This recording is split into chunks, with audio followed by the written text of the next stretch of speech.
नमस्कार मंडळी, स्टार प्रवाह वाहिनीवरील लग्नानंतर होईलच प्रेम ह्या मालिकेचा एक नवीन प्रोमो रिलीज झाला आहे। ह्या प्रोमोमध्ये असं दाखवण्यात आलं आहे की पार्थ धावत पळत येतो आणि आश्चर्याने काव्याला म्हणतो, मैत्रिणीला गेस्ट रूममधून पाठवून इथे थांबायला सांगितलं। काव्या, मला असं वाटत आहे की आपल्या मैत्रीची गाडी आता संसाराच्या दिशेने चालली आहे। यावर काव्या त्याच्या हातावर पुस्तक ठेवते आणि म्हणते, देशमुख, मला अभ्यास करू द्या प्लीज। असं बोलत असताना पार्थ गुड नाईट म्हणत काव्याला फ्लाइंग किस देतो आणि काव्य ती किस हाताने अडवते आणि तिला जीवासोबतच्या जुन्या आठवणी आठवायला सुरुवात होते। तेवढ्यातच पार्थ पुन्हा म्हणतो की अरे वा, किस अडवायची ही भारी पद्धत आहे। मग जीवासारखाच तोही तिच्या हातावरील किस त्याच्या खिशात टाकतो। आता पुढील येणाऱ्या भागामध्ये काव्य आणि पार्थची मैत्रीची गाडी संसाराच्या वाटेवर कशी जाणार आणि त्याचबरोबर काव्य जीवाला विसरू शकेल का आणि त्याचबरोबर पार्थसमोर जीवा आणि काव्याचं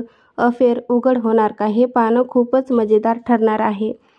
लग्नानंतर होईलच प्रेम ह्या मालिकेचे नवनवीन अपडेट पाहण्यासाठी माझ्या चॅनलला लाईक करा, शेअर करा आणि सबस्क्राईब करायला विसरू नका।